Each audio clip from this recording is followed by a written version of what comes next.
person who made me want to sing this stuff a million years ago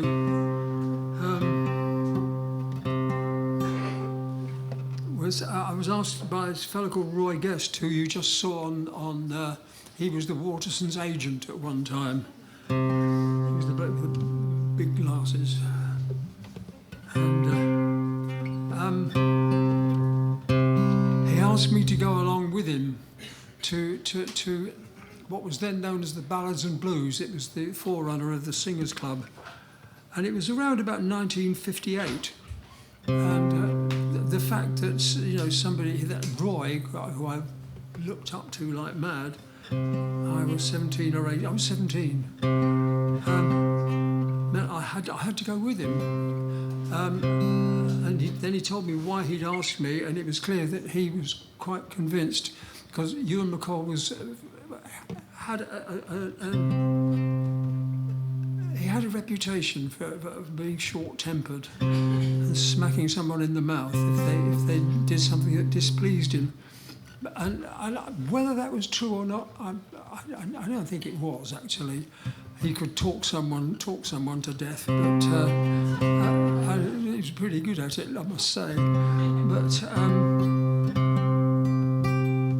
the thing about this thing was that Ewan was never going to spoil an evening of his very favourite #1 working class hero singer, and his name was Sam Larner. He was a retired herring fisherman. He'd retired because he had a couple of accidents, and so he'd stopped working at 60. But what he did do was go around and sing to people, and he was apparently an absolutely glorious singer. The man I heard that night, who absolutely blew me out of my chair, was very tired because he'd been singing to Ewan for 2 or 3 days, I think.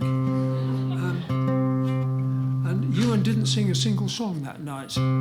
He just chatted away to Sam Larner and drew songs out of him, and I kept thinking, oh, I know this one, and no, I don't. That sort of thing. It was just the whole evening was a revelation. And he finished up with a version of the song Henry Martin, which is a bit of a folk club standard. Not in Sam Larner's mouth. My God, this astonishing tune. I kept thinking, what's he doing? And my sense of pitch was pretty good. And I knew that he kept landing on do.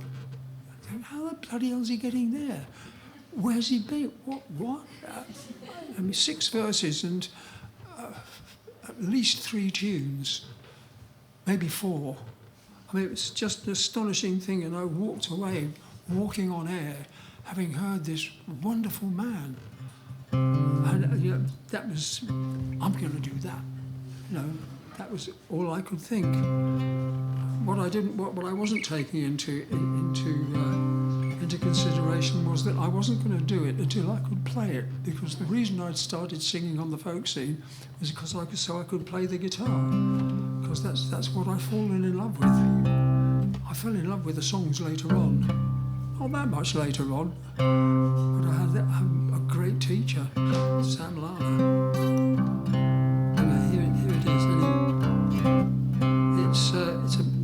It's a Bonaparte song, The Dream of Napoleon.